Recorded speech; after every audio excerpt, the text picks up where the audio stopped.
Buenas noches, estimados participantes. Mi nombre es Valeria Torres y soy parte del equipo de programas de capacitación del Instituto de Regulación y Finanzas de la Universidad de San. Antes de comenzar con la conferencia, por favor, permítame hacer una breve presentación de nuestro instituto. Bien, como estaba mencionando, somos el Instituto de Regulación y Finanzas, líderes en los sectores regulados y económicos con más de 20 años de trayectoria en capacitación y consultoría empresarial. Contamos con más de 10.000 profesionales que se capacitan en nuestros programas de alta especialización, más de 250 instituciones públicas y privadas que son atendidas en consultorías especializadas, más de 50 asesorías económicas, financieras, más de 20 valorizaciones de activos y empresas, más de 50 empresas también del sector público y privado que realizan capacitaciones a través de nuestros servicios. A uno de los servicios que ofrecemos es la consultoría empresarial, donde buscamos brindar soporte en el desarrollo y fortalecimiento de las instituciones públicas y privadas a nivel nacional e internacional a través de asesorías que son altamente especializadas en temas económicos, financieros, regulatorios y legales, como en APPs y proyectos en activos, consultoría de negocios, regulación y asesoría. Otro de los servicios que brindamos son las capacitaciones especializadas en los diferentes sectores regulados y económicos con un enfoque en el sector público, ejecutivos profesionales, y de la misma manera también ofrecemos programas educativos a la medida para empresas del sector privado e instituciones públicas en temas como agua y saneamiento, hidrocarburos y gas, salud médica, telecomunicaciones, minería, entre otros. Y es por todo lo mencionado que los invitamos a seguirnos en nuestras redes sociales. Tenemos Facebook, Instagram y LinkedIn, así como una tienda de e-commerce donde van a poder encontrar mayor información sobre todos los programas, diplomas, cursos, seminarios, entre otros, que ofrece el FRIESA. Y para todos los que estén interesados, les voy a dejar la información en el chat de la sala. Bien, desde el FRIESAN nos complace presentar la conferencia La formulación de inversiones en el marco del Plan Nacional de Saneamiento, a cargo del docente José Kobashikawa, quien es magíster en Administración con especialización en Finanzas de la Universidad de San. Tiene estudios de posgrado en Evaluación y Administración de Proyectos por la Pontífica Universidad Católica del Perú.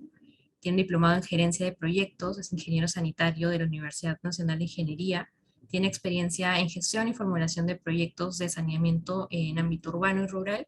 Ha sido director ejecutivo del Programa Nacional de Saneamiento Rural en el MBCS, jefe del equipo Gestión de Proyectos Sur de CEDAPAL y actualmente es director ejecutivo del Programa Nacional de Saneamiento Rural, Ministerio de Vivienda, Construcción y Saneamiento. Antes de darle el pase al profesor, me gustaría comentarles que la conferencia tendrá lugar a respuesta de pregunta al finalizar la exposición, por lo que los invitamos a que nos puedan comentar sus dudas o preguntas a través del chat de la sala. Y al finalizar serán respondidas. Muchas gracias, le doy el pase al profesor. Muchas gracias, Valeria. ¿Qué tal? Buenas noches a todos. Les saluda José Kobashikawa. Voy a proyectar la presentación que hemos preparado para todos ustedes.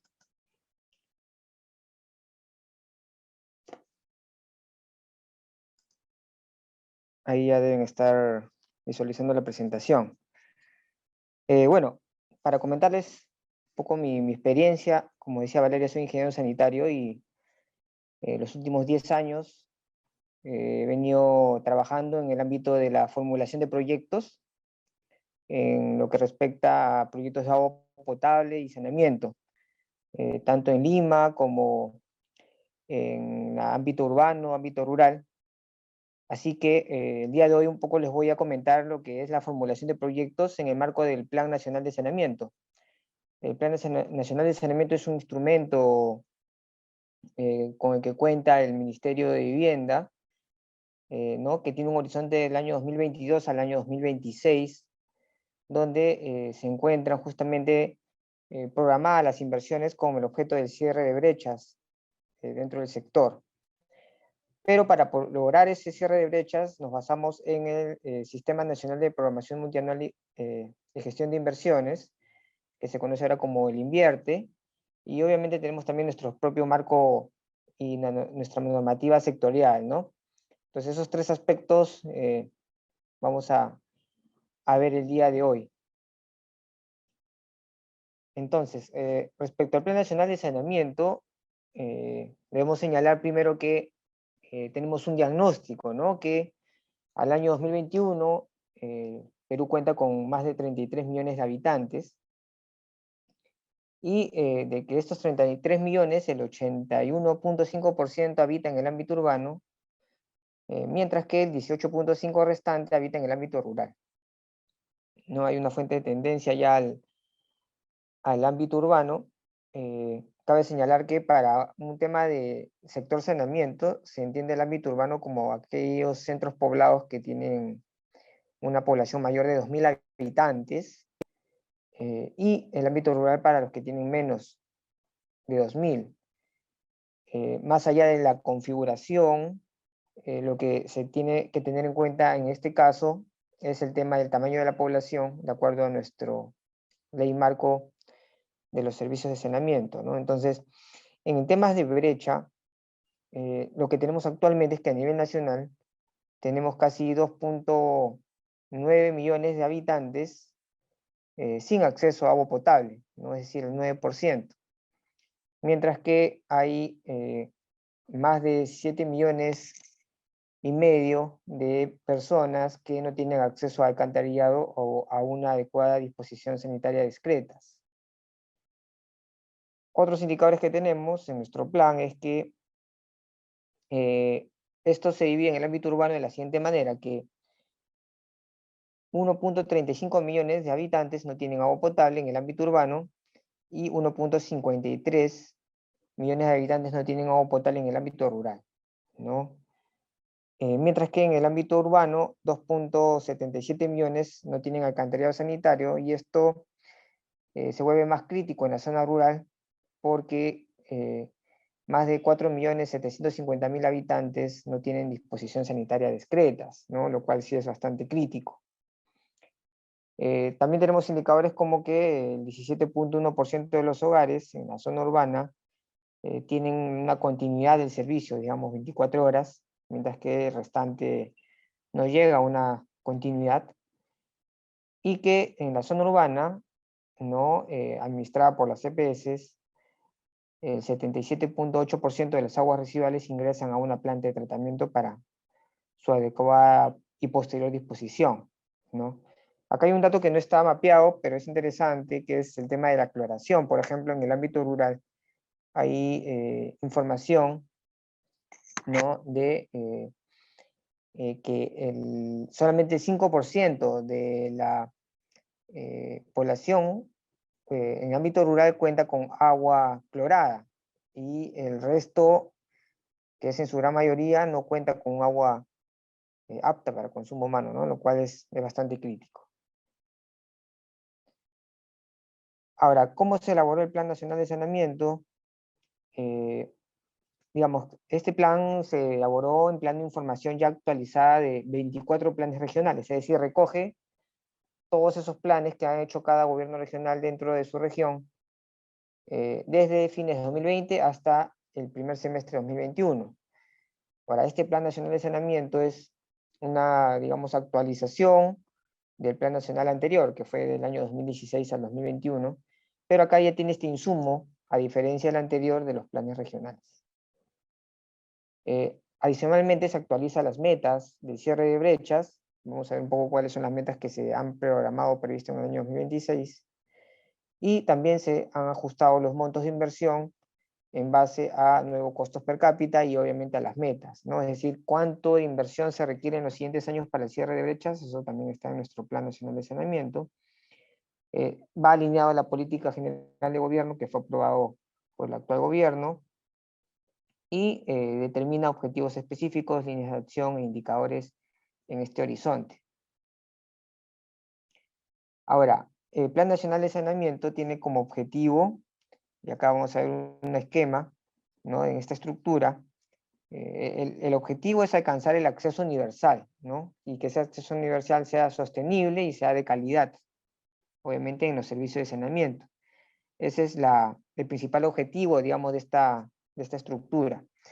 Ahora, este objetivo se basa en 6 objetivos estratégicos, que son esas columnas que tenemos que soportan ese objetivo, ¿no? Y esos 6 objetivos estratégicos están divididos en dos pilares fundamentales, ¿no? El primer pilar es el acceso universal a los servicios de saneamiento, ¿no? Y estos 3 ejes de los que hablábamos son básicamente el tema del acceso a los servicios de saneamiento, es decir, el tema de priorizar, programar y ejecutar intervenciones de cierre de brechas, ¿no? Y ahí es donde justamente viene el tema de la formulación de los proyectos eh, para lograr este objetivo, ¿no? El tema de la sostenibilidad financiera, porque sabemos que no tenemos todos los recursos de disponibilidad inmediata y tampoco se requiere todo en un solo momento. Entonces hay que establecer una política financiera para que haya un incremento de inversiones de manera programada, ¿no? Y de esta forma poder financiar las inversiones. Y obviamente el tema de la optimización de las soluciones técnicas, ¿no? Cada vez hay que desarrollar, diseñar, implementar tecnologías sostenibles de mínimo costo, eh, digamos, soluciones no convencionales, ¿no? De tal manera que nos permita alcanzar este acceso universal. Entonces, este pilar es el que está más orientado al curso, digamos, que damos en el Friesan, referido al tema de la formulación de inversiones, ¿no? Para poder cerrar esta brecha en el marco del Plan Nacional de Saneamiento. Por otro lado, que es también un pilar importante, es la gestión sostenible de servicios de calidad, ¿no? Porque una vez que el proyecto, la obra, esté implementada, no solamente es un tema de recepcionar la obra y ponerla en operación, sino que haya un fortalecimiento de los prestadores para que haya un empoderamiento en la operación, digamos, en brindar los servicios a la población, que hay una articulación de actores, ¿no? De todo el sector, y algo muy importante, el tema de la valoración, ¿no? Nosotros, como usuarios del servicio, a veces no se valora el mismo, ¿no? Y hay un derroche o hay un mal uso del servicio, lo cual obviamente también impacta de manera negativa en el aprovechamiento de este servicio tan importante de agua y saneamiento.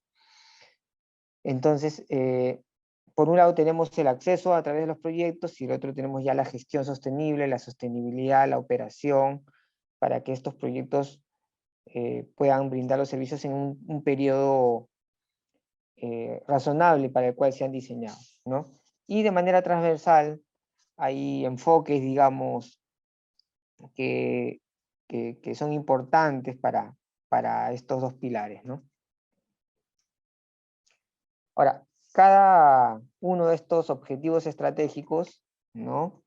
Tienen inclusive objetivos específicos, ¿no? O sea, ya un poco el Plan Nacional de Saneamiento va desmenuzando, va aterrizando cada uno de estos objetivos, e inclusive esos objetivos que ven acá, como la priorización del acceso, estructurar las intervenciones, ejecutarlas de manera eficaz y eficiente, impulsar la seguridad de abastecimiento, todas van también a través de unas líneas de acción, ¿no? Que es un poco las acciones que ya deberían ejecutar cada uno de los actores responsables para poder lograr este objetivo principal, ¿no? De que veíamos ahí en esta estructura.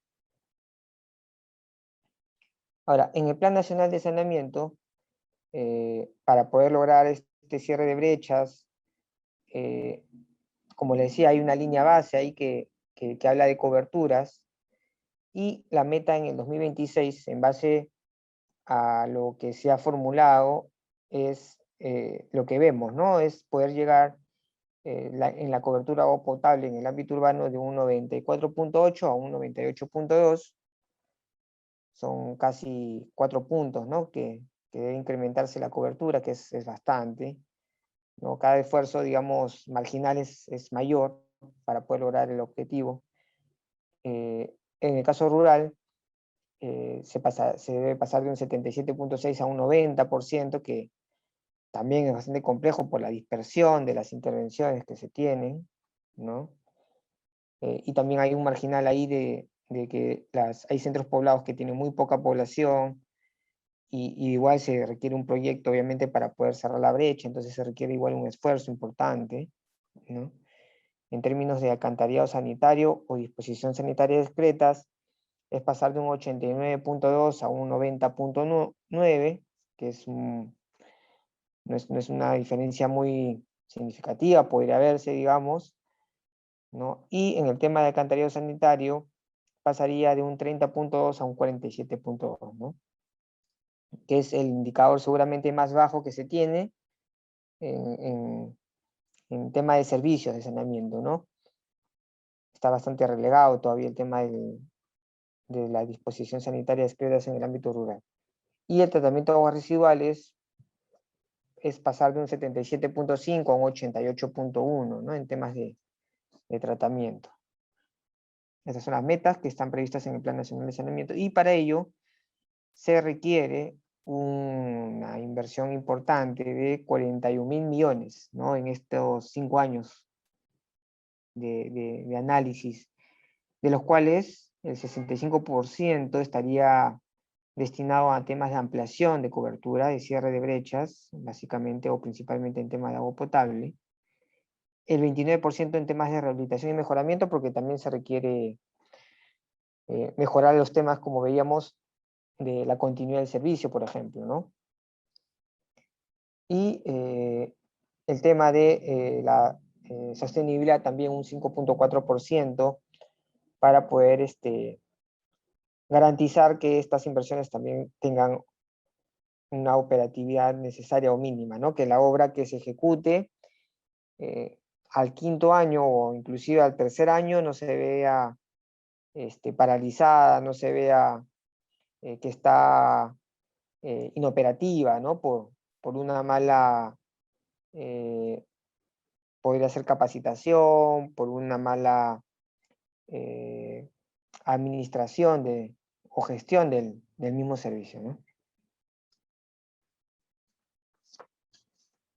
Ahora, estas estrategias de financiamiento también están en el Plan Nacional de Saneamiento descritas, porque no solamente es intervenir a través de obras públicas, ya sea con cofinanciamiento de un contrato de préstamo, sino también hay otras modalidades como las APPs, que se tiene una buena cartera en el Ministerio de Vivienda para ejecutar a través de APPs, ¿no? Concesiones. Obra por impuesto también es una modalidad bastante interesante que estamos usando, por ejemplo, en el Ministerio de Vivienda. Y hay una modalidad que es el régimen especial para el abastecimiento de agua y el tratamiento de agua residual, que es una modalidad que se ha incorporado en la ley de saneamiento, y esto involucra la intervención también de actores privados que puedan, digamos, ofrecer los servicios de producción de agua, es decir, que un prestador pueda adquirir agua de un tercero, ¿no? Podría ser mucho más económico que ejecutar una inversión y operarla. Habría que ser obviamente ese sustento. Y lo mismo para el caso de tratamiento de agua residual. Ahora, como les mencionaba, esto que está en el Plan Nacional de Saneamiento, de poder formular, o mejor dicho, de poder alcanzar el cierre de brechas, el acceso universal, de calidad sostenible, tiene que basarse en otro sistema, que es el Sistema Nacional de Programación Multianual y Gestión de Inversiones, más conocido como el INVIERT, ¿no? Para los que tienen ya algunos años en el tema de proyectos, recordarán que antes manejábamos lo que es el SNIP, ¿no? En el año 2016, el gobierno de Pedro Pablo Kuczynski decide derogar el SNIP y crear un sistema de inversión, de proyectos de inversión o de inversión pública más dinámico, es lo que se buscaba, y que esté más orientado al cierre de brechas. Entonces, para poder lograr esas metas del Plan Nacional de Saneamiento, tenemos este sistema administrativo que tiene como finalidad orientar el recurso o el uso eficiente de los recursos públicos a la inversión para la efectiva prestación de servicios, ¿no? Es un poco lo que veíamos se pide en el Plan Nacional de Saneamiento de que las inversiones sean orientadas al cierre de brechas y que también sean con soluciones eficientes y óptimas, ¿no? Y con la programación también de los recursos, la optimización de los recursos. Entonces, va alineado el tema de el Plan Nacional de Saneamiento con este sistema de Invierte. Entonces, ¿cuál es lo que se tiene en este sistema de Invierte? Es que nos permite, digamos, hacer un énfasis en el tema del cierre de brechas a través de la programación multianual de inversiones, ¿no? Es que en esta programación multianual de inversiones lo que se hace es justamente una priorización de los proyectos en base a criterios de priorización. Y estos criterios están basados, digamos, o permiten justamente una priorización de toda esta cartera para poder ver qué proyecto sería de mayor prioridad, que de repente aquellos que buscan una rehabilitación, un mejoramiento de infraestructura, sobre aquellos que no cuentan con los servicios, ¿no? Antes no existía esta programación y por lo tanto se podría, digamos, tener inclusive mayor énfasis en un proyecto de cambio de redes, porque ya estaba, había cumplido su vida útil, pero de repente estaba en operación, versus una inversión que estaba orientada al cierre de brechas, ¿no? También está orientado a la simplificación de la formulación y evaluación de proyectos de inversión. Antes, en la preinversión, se contaba con el perfil, la factibilidad, el estudio de factibilidad, y recién se declaraba viable, ¿no? Antes inclusive existía la prefactibilidad, cuando eran proyectos muy grandes. Entonces, esto cada vez se ha ido simplificando, inclusive en el SNIP, porque salió en un momento los perfiles reforzados, o solamente los perfiles cuando iban a un determinado monto, pero ya con el Invierte, el estudio de preinversión solamente va a una etapa, ¿no? Ya no se tiene un perfil, una factibilidad. Inclusive ahora se puede declarar viabilidad con fichas. Entonces eso es lo que busca este sistema del Invierte. Por otro lado también se buscaba la desburocratización de los procesos. Nuevamente, para los que trabajaron con el SNIP, recordarán que antes habían las OPIs, ¿no? Que eran las oficinas de inversión pública.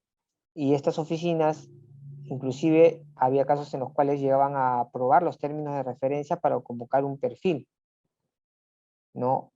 Y podían, o daban la viabilidad, o daban la opinión para que un proyecto sea viable, e incluso una unidad formuladora podía desarrollar un perfil, ¿no? Completo, y cuando iba a la OPI le podía prácticamente hacer observaciones que reformulara todo el estudio de preinversión. O sea, era un sistema bastante complejo, ¿no? En la medida que tu estudio de preinversión ya culminado podría volver a cero.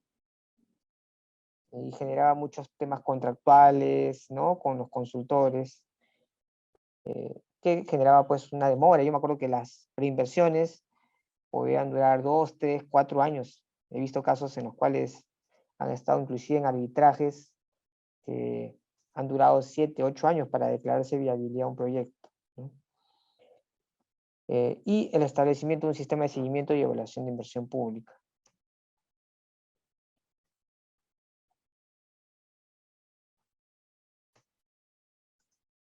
Ahora, el ciclo de inversión, hay justamente el tema del PMI, que es el primer paso, que antes no se tenía, ¿no? Donde se elaboran estos indicadores de cierre de brecha, los criterios de priorización y se elabora la cartera de inversiones del PMI.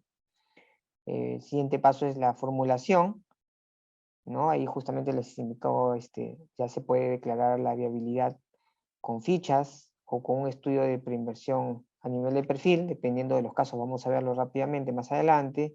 La ejecución, que ya es el expediente técnico y la obra, ¿no? La fase de inversión, y el funcionamiento, donde está la operación y mantenimiento. ¿Qué son inversiones? Según el Invierte, son intervenciones temporales Y acá comprenden tanto a los proyectos de inversión y a las IOR, ¿no? Que es un concepto nuevo en este sistema del Invierte. Ya, ahora, las IOR también nos ayudan a cerrar brechas, ya sea de calidad o ya sea de cobertura, porque las IOR incluso, y esto en el curso un poco que seguramente más adelante les va a hablar Valeria, vamos a poder ver, por ejemplo, este tipo de IORs que permiten cerrar brechas hasta determinado porcentaje, ¿no? Ahora, en el caso de las inversiones, no, no todas las inversiones son proyectos. Los proyectos de inversión, por ejemplo, se someten a un ciclo de inversiones, ¿ya? Pero las IOR no se consideran proyectos. Son inversiones, pero no son proyectos. No pasan por el ciclo de inversiones y se programan, pero ya se ejecutan directamente como IOR, ¿no? Entonces, tiene cierto dinamismo, inclusive para determinados casos, antes se tenían que formular proyectos y todo, pero ahora con las IORs son muy dinámicas y pueden hacerse de manera más rápida para intervenciones con determinadas características también, ¿no?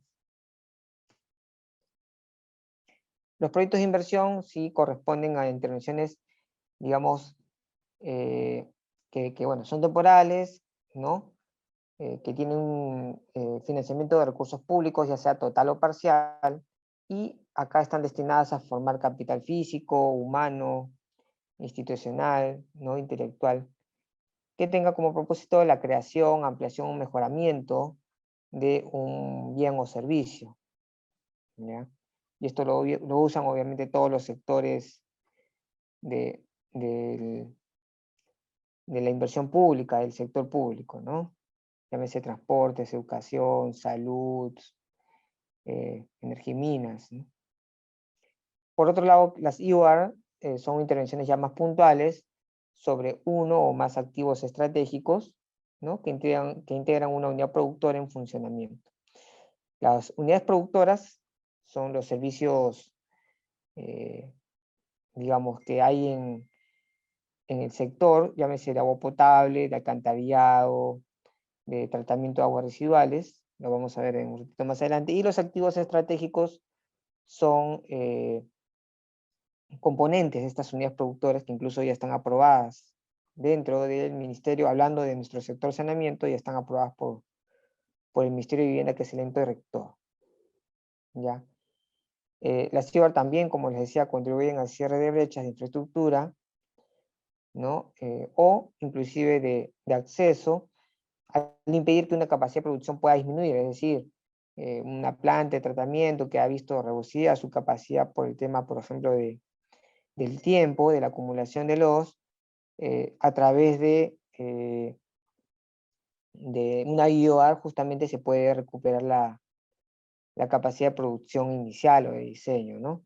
Y en algunos casos hasta incrementarla hasta un cierto porcentaje.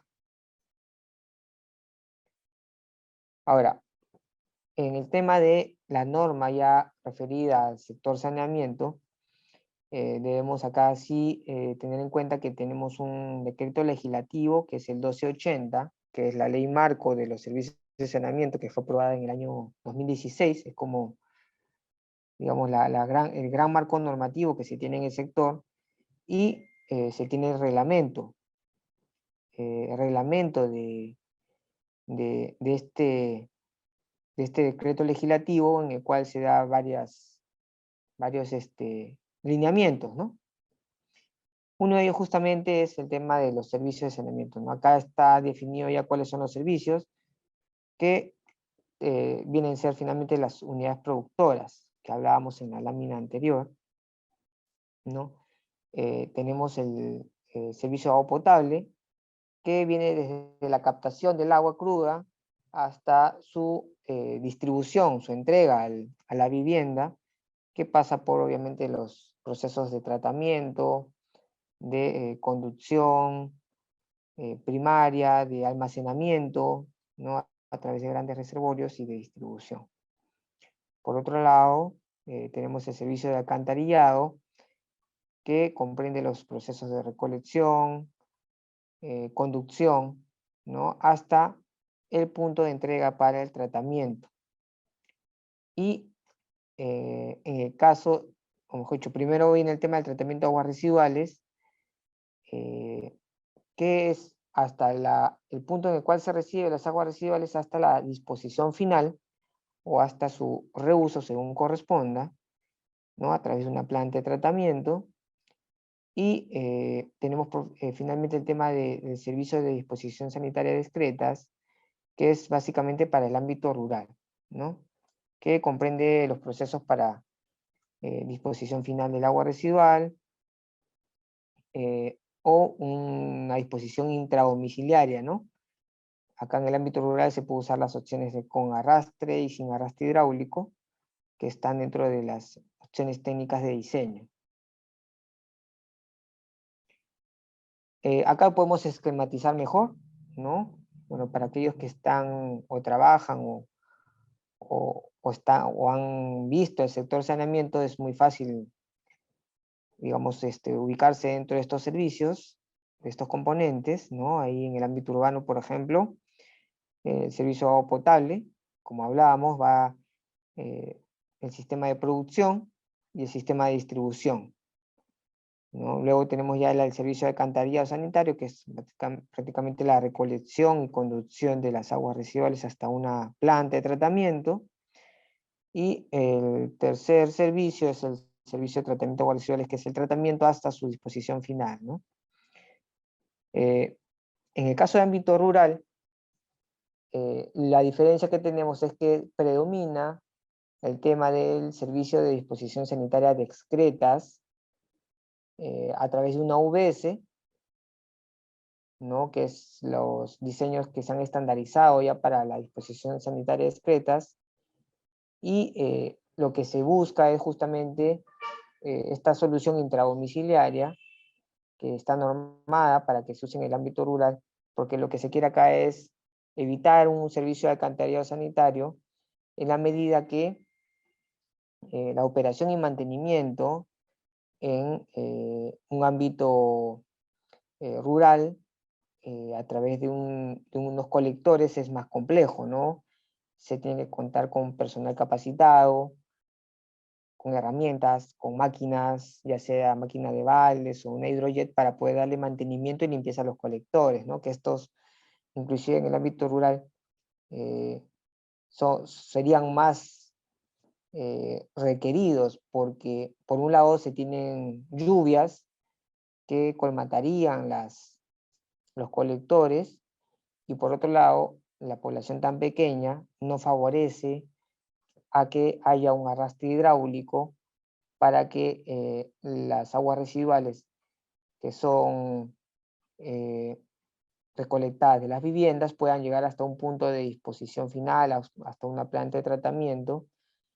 Por el poco caudal harían que estos se embalsen o que se sedimenten y que obviamente colapsen los colectores. Es por eso que en el ámbito rural se busca y se orienta a tener un servicio de disposición sanitaria discreta in situ, ¿no? Esto lo hablábamos un poco al inicio, el tema de los ámbitos. De repente para el INEI o para otros sectores pueden tener un concepto diferente de lo que es un ámbito urbano, de lo que es un ámbito rural. En el caso de los servicios de saneamiento, de acuerdo a la ley marco y su reglamento, en el ámbito urbano corresponden a las localidades que tienen más de 2.000 habitantes, ¿ya? Y donde las municipalidades provinciales son las responsables de la prestación. Para aquellos casos en los cuales hay más de 15.000 habitantes, se realiza a través de una EPS, ¿no? Para lo cual se suscriben contratos de explotación. Y para el caso de pequeñas ciudades, que son de 2.001 habitantes hasta 15.000, y que se encuentran fuera del ámbito de responsabilidad de una EPS, normalmente son a través de unidades de gestión municipal, ¿no? Sin embargo, en cumplimiento a la ley marco, el objetivo es que estas pequeñas ciudades se integren a las EPS. Para eso está BOTAS, ¿no? La UTAS es un organismo adscrito al Ministerio de Vivienda que uno de sus objetivos es tener una integración y no buscar más bien la atomización de EPS, ¿no? En el ámbito rural, la prestación de los servicios de saneamiento está ejercida a través de las municipalidades distritales, a través de una UGM, de manera directa o de manera indirecta a través de una organización comunal o una junta administradora de servicios de saneamiento que es más conocida como la JAS.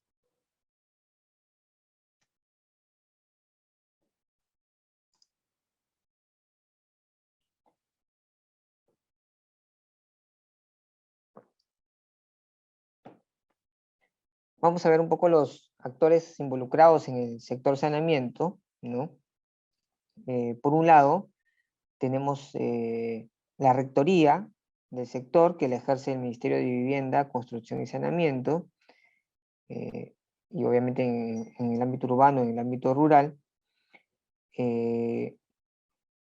Por otro lado, tenemos la parte regulatoria de supervisión y fiscalización. Y acá, bueno, por un lado la SUNAS es el órgano regulatorio que también supervisa y fiscaliza los mismos. Y adicionalmente hay otras entidades que realizan una supervisión más específica, ¿no? Por ejemplo, el MINSA, a través de DIGESA, tiene una función ya de vigilancia de la calidad del agua para consumo humano, ¿no? Y la cual obviamente vela para que ésta cumpla con unos límites máximos permisibles, que es emitida por el mismo Ministerio de Salud. Luego tenemos una Dirección General de Asuntos Ambientales del propio Ministerio de Vivienda, que está referido a obligaciones ambientales, y Midagri, Lana, ¿no? A través de los trámites, digamos, que da para poder acreditar la disponibilidad de recurso hídrico, ¿no? También ejerce una función supervisora. Por el lado de la gestión, tenemos sí una diferencia en lo que es la zona urbana y lo que es la zona rural, ¿no? En la zona urbana se tiene a OTAS, que es el órgano técnico de la Administración de los Servicios de Saneamiento, que como les decía, es un órgano adscrito al Ministerio de Vivienda y está orientado a mejorar la gestión que tienen las EPS, da esa asistencia técnica, incluso en algunas EPS que tienen problemas para tener la gestión o tener una administración que dé un servicio mínimo de calidad, interviene directamente a través de un régimen de apoyo transitorio, ¿no? Es un apoyo en el cual ya UTAS interviene directamente y administra la gerencia, la EPS, hasta que pueda ponerle en una situación que ya retorne a la junta, digamos, o directorio a cargo de las municipalidades provinciales.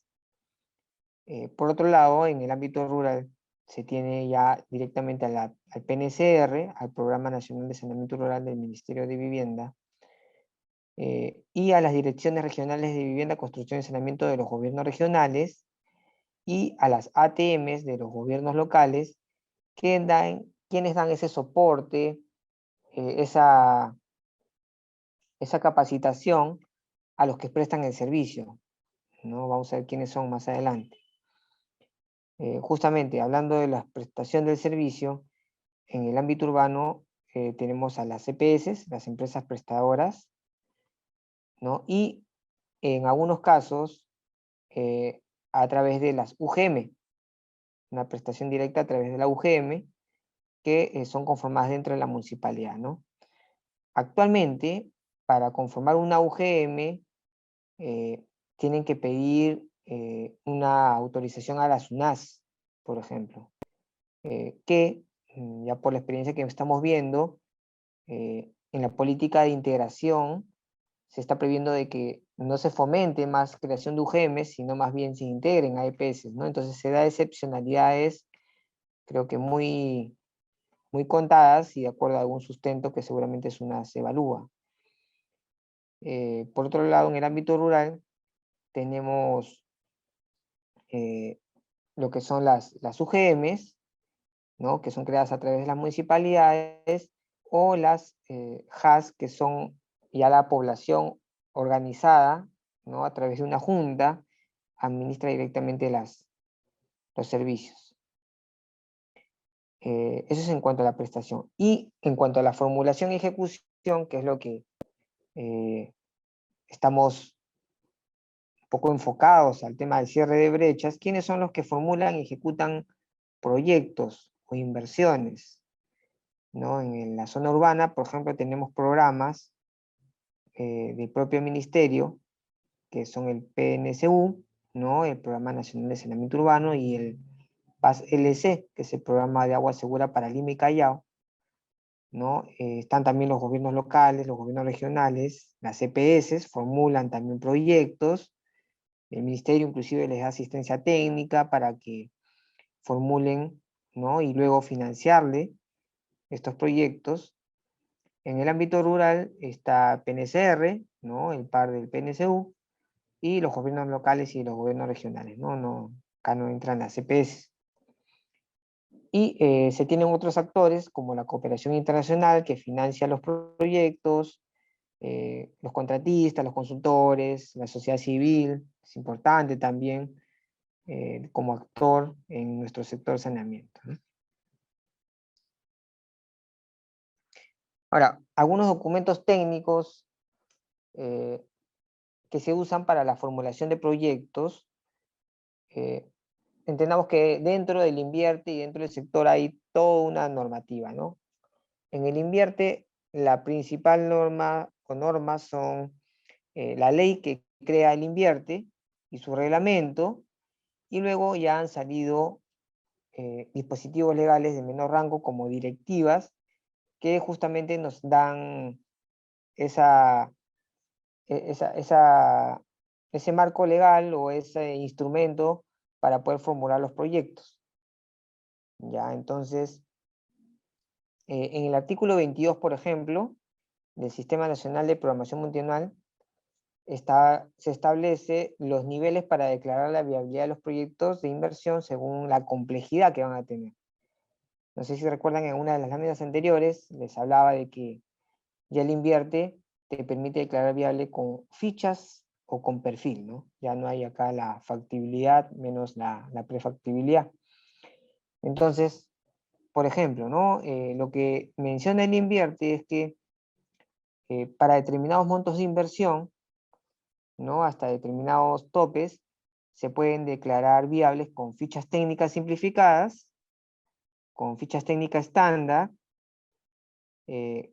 con fichas técnicas para proyectos de inversión de baja y mediana complejidad, por ejemplo, ¿no? De acuerdo al monto. O sea, son tres tipos de fichas con los cuales uno podría declarar la viabilidad, ¿ya? Y se podría también declarar la viabilidad con perfil.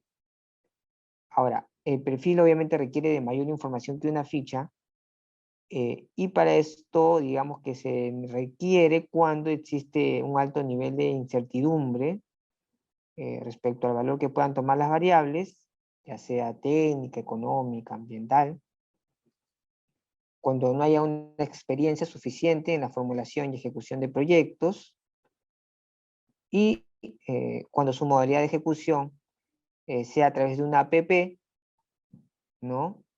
O que se requiera de fondos públicos para endeudamiento. Es decir, yo voy a hacer un proyecto de una planta de tratamiento de aguas residuales que tiene alta complejidad porque va a ser con una tecnología que no se ha utilizado antes, personal capacitado, y que no lo tiene una EPS. Entonces, se puede optar por una asociación público-privada, una concesión para que un privado pueda hacer el diseño, la construcción y la operación por 20 o 30 años, ¿no? Entonces, ahí se requiere hacer un perfil, ¿no? O, por ejemplo, tengo un proyecto integral que cuesta 500 millones de soles, que no lo puedo financiar con los recursos públicos y que ha sido de interés de un organismo multilateral que quiere financiarlo por endeudamiento.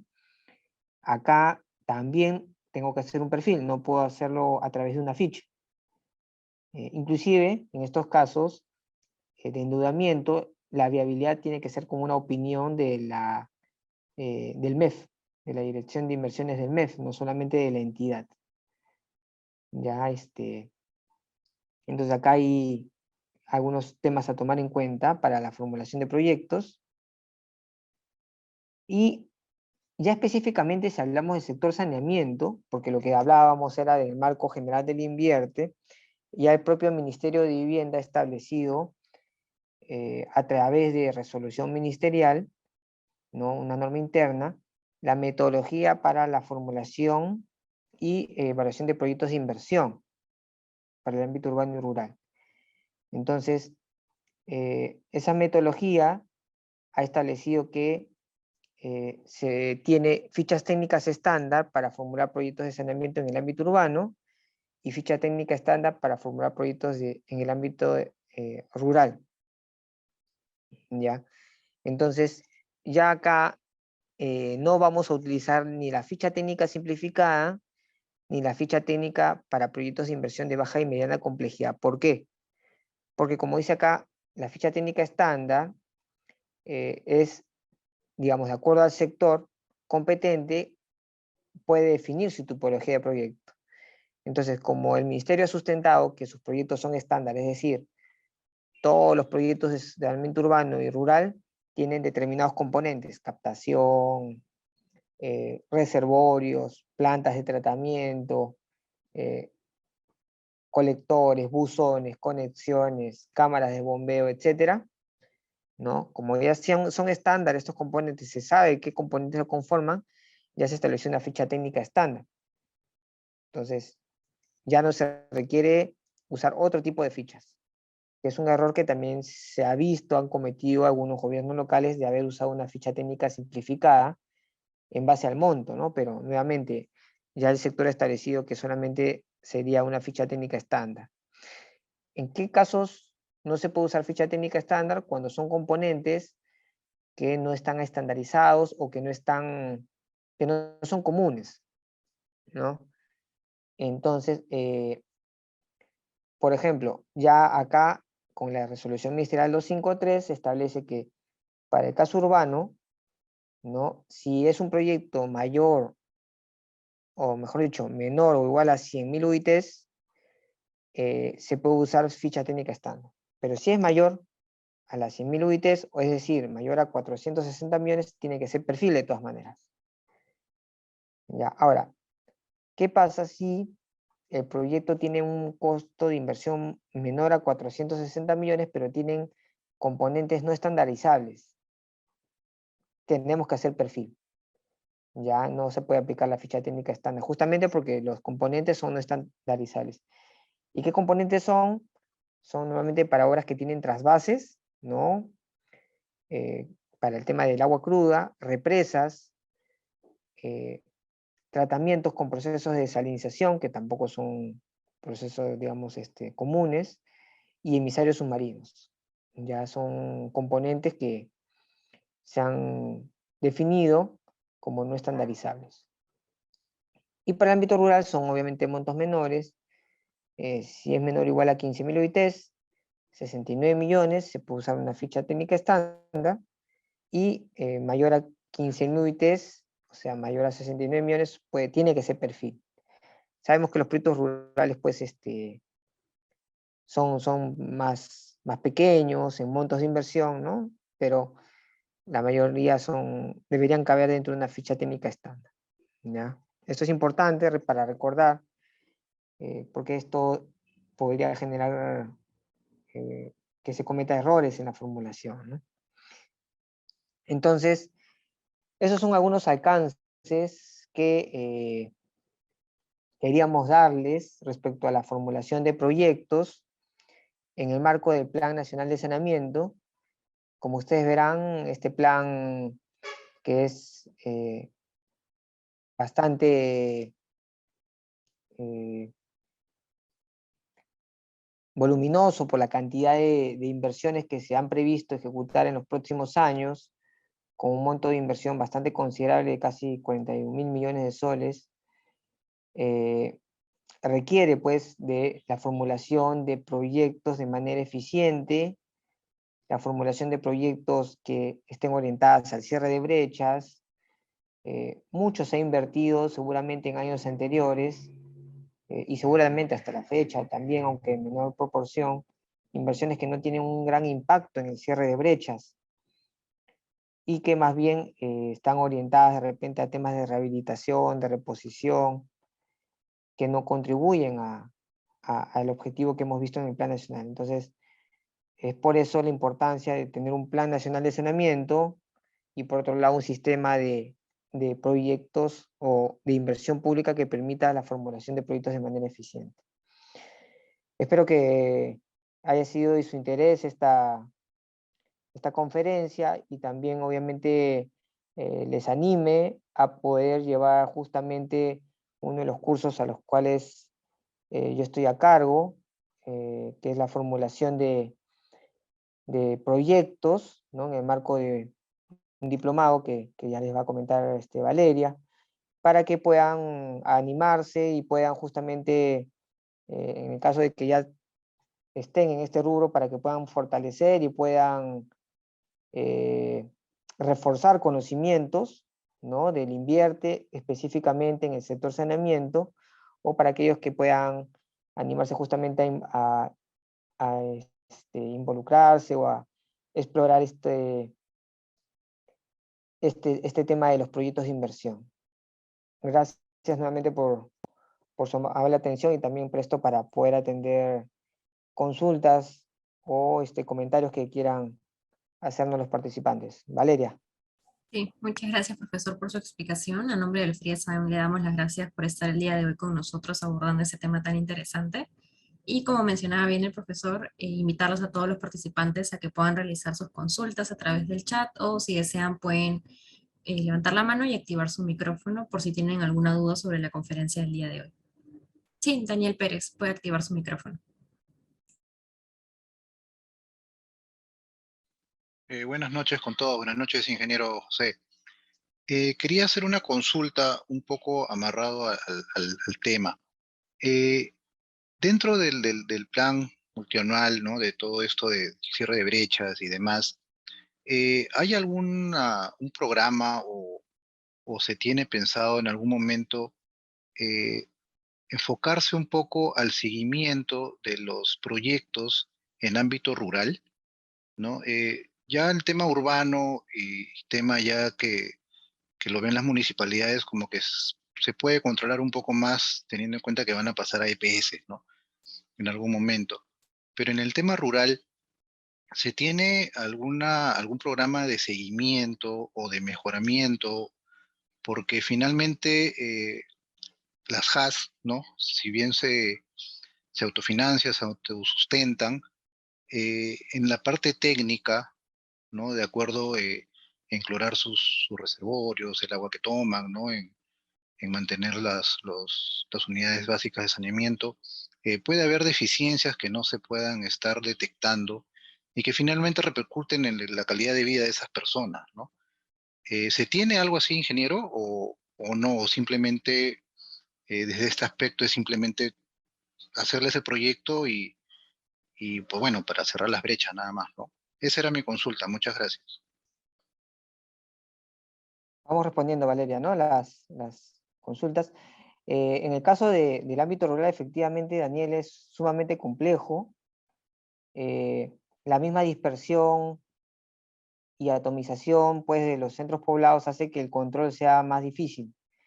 Este control, el modelo operacional que tiene el Programa Nacional de Saneamiento Rural es justamente hacerlo a través de los gobiernos locales con asistencia de los gobiernos regionales y el propio Ministerio de Vivienda como ente rector. Ahora, hay una base de datos que es el DATAS, ¿no? Que recoge información de los sectores rurales y de pequeñas ciudades para ver cómo van justamente los indicadores, ya sea de cobertura como de calidad del servicio, ¿no? que obviamente nos permite tener una idea de cómo el cierre de brechas y la calidad va evolucionando o incluso involucionando, ¿no? Sí tiene un punto débil, que la información se ha ido mejorando en cuanto al llenado, no necesariamente está totalmente actualizado y con buena calidad de información, porque es información que se llena a través de los propios gobiernos locales, y para eso hay un programa de incentivos también de llenar la información, que es medio perverso, porque a veces se busca más el objetivo de llenarlo por cumplir, pero no necesariamente de buena información. Pero es un instrumento interesante que en algo ha ayudado a tomar decisiones al PNCR, inclusive para ver el tema de la cloración, la desinfección, ¿no? Es decir, el data nos permite saber qué sistemas están operativos, pero no cloran, por ejemplo. Entonces, se les está dando recursos para que puedan adquirir insumos para la cloración.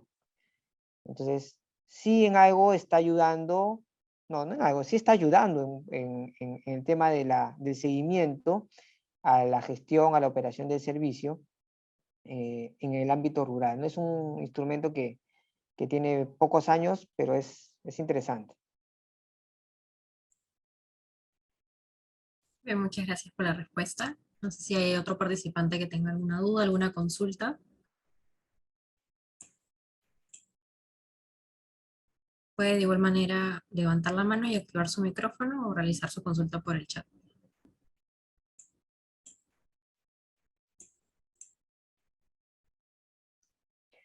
Bueno, también comentarle a los participantes, Valeria, que el Plan Nacional de Saneamiento es un documento que pueden encontrar fácilmente en la web, ¿no? Lo buscan como Plan Nacional de Saneamiento y lo descargan de la página web del ministerio, ¿no? Ahí van a poder encontrar inclusive cómo está la situación de la cobertura por cada región del país y los proyectos, la cartera de proyectos o la cantidad de proyectos que han sido recogidos de estos planes regionales, ¿no? Para los próximos años en cada región.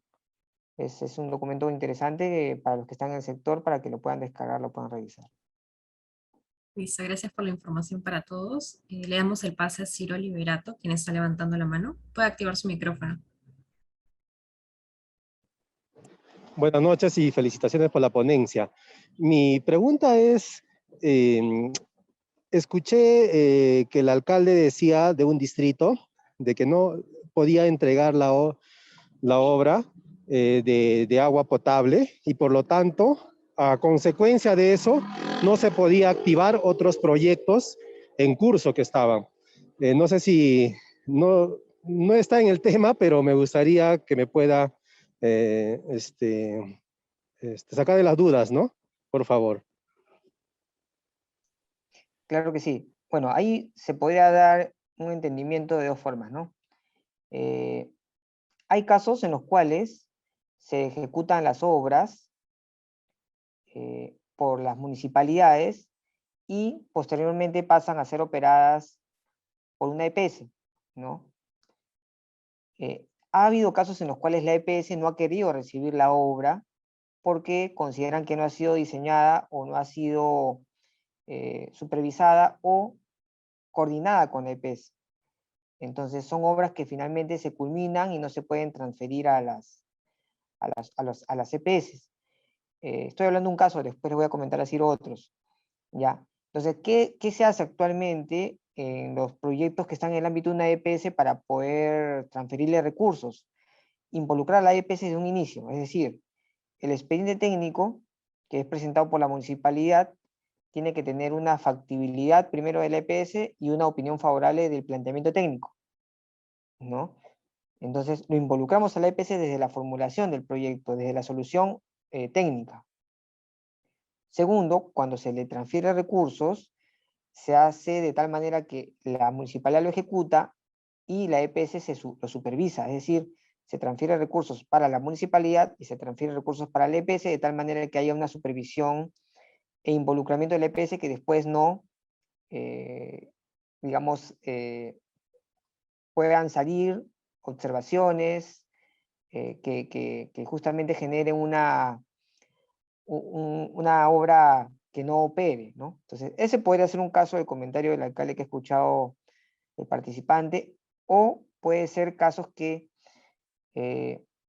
porque un poco el comentario que puede haber hecho el alcalde es medio ambiguo, por eso hago esta precisión.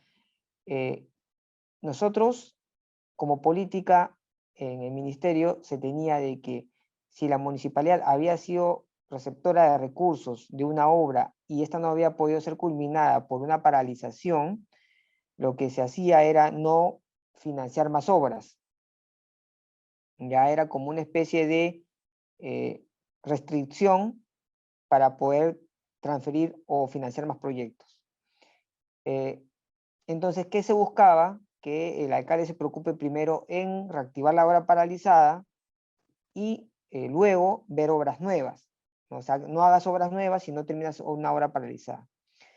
Es interesante el mecanismo porque obviamente la idea es reactivar las obras paralizadas, pero lo que veíamos también es que había bastante limitación por parte de los gobiernos locales de que al tener obras paralizadas no podían ejecutar obras nuevas. Y muchas de las obras paralizadas tienen un proceso de maduración hasta poder hacer un expediente técnico de saldo de obra, por un lado, y por otro lado, se dejaba a población o centros poblados que requieren los servicios y tenían que esperar hasta que se pueda cerrar otro proyecto. Entonces, como decían o dicen, podían pagar por pecadores, digamos, estas habilitaciones que no cuentan con los servicios. Y como la intención es cerrar brechas, ya se ha liberado esa restricción y ahora los gobiernos locales, si bien pueden tener una obra paralizada, también pueden proponer obras nuevas o proyectos para centros poblados nuevos para poder cerrar las brechas, ¿no? Espero que eso sea un poco lo que ha escuchado nuestro participante, ¿no? Para aclarar este punto. Ingeniero, si me Bien, permite profesor. un poco ampliar la consulta. El tema del invierte lo indica, ¿no? De que no puedo yo generar duplicidad, ¿no? Si hay un proyecto que está en ejecución, no puedo yo formular otro proyecto en ese ámbito de influencia, ¿no?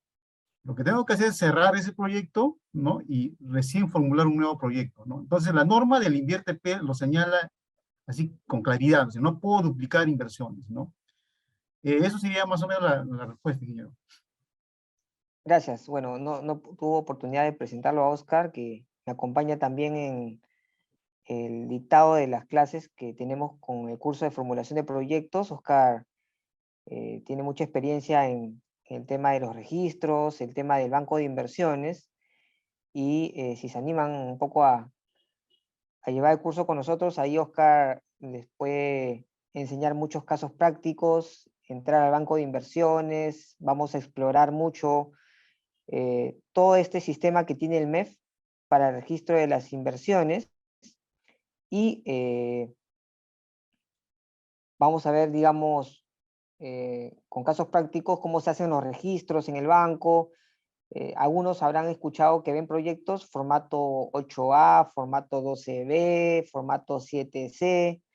Entonces, ahí más bien vamos a enseñarles o explicarles a qué se refieren esos formatos y por qué el MEF pide esos formatos, ¿no? Y con Oscar va a ser muy interesante. Bueno, a Ciro, no sé si en todo caso no fue muy claro, pero no, esa restricción, en el caso de obras paralizadas, ya no es una restricción, o sea, el alcalde o el gobierno local puede presentar proyectos teniendo obras paralizadas para que sean evaluados. Ok, profesor, muchas gracias por la respuesta. Eh, Nuevamente reiterar si hay algún otro alumno que tiene alguna duda, alguna consulta, ya para cerrar esta ronda. Mientras vamos esperando si algún alumno se anima a hacer alguna pregunta, preguntarle al profesor si es que nos podría brindar la presentación del día de hoy, ya que hay algunos alumnos que la están solicitando por interno para poder Claro, brindársela. por supuesto, le alcanzo a través tuyo, Valeria, ¿no? Sí, a través de Sharon, en el correo que nos envió. Ya, yo se las alcanzo a ustedes para que pueda ser distribuida hacia los participantes, para que lo puedan tener también a la mano. Listo, profesor, muchas gracias. Entonces, si ya no hay más preguntas, ya para culminar con la conferencia, permítanme, por favor, compartirles mi pantalla nuevamente. Bueno, mencionarles también que el profesor José Kobashikawa forma parte de nuestro diploma de especialización en regulación de proyectos de inversión en agua y saneamiento, que es el segundo diploma del PAE en saneamiento, especialización en gestión y proyectos en servicios de agua y saneamiento, el cual comenzará a partir del 1 de junio, y algunos de los expertos que también nos van a acompañar, además del profesor José, son los docentes Óscar Pastor, Alberto Alvarado, Heber Valdeón, Óscar Angulo y Luis Bozano. Este diploma tiene un tiempo de duración de 100 horas lectivas bajo la modalidad de transmisión en vivo por la plataforma de ProEducative, y algunos de los cursos que componen, la estructura curricular es el contexto actual de los proyectos de inversión pública en el sector agua y saneamiento, preparación y formulación de proyectos de inversión en agua y saneamiento, evaluación de proyectos de inversión en agua y saneamiento articulados al PMO, desarrollo y gestión de contratos de las APPs en agua y saneamiento, contrataciones y adquisiciones en proyectos de inversión pública en servicios de agua y saneamiento, gestión de compensación ambiental y manejo de cuencas en proyectos. Para todos aquellos los que estén interesados, les voy a dejar la información en el chat de la sala. Y finalmente comentarles que la conferencia del día de hoy tiene una certificación a la cual van a poder acceder por un precio de 70 soles a través de la página del FRIESAN. Y bueno, sin más que decirles, agradecerles a todos por su asistencia el día de hoy, y esperamos contar con su participación en próximos eventos y programas de capacitación del instituto. Y nuevamente, profesor, muchas gracias por la ponencia del día de hoy. Gracias también a ustedes y a los participantes. Que tengan muy buenas noches.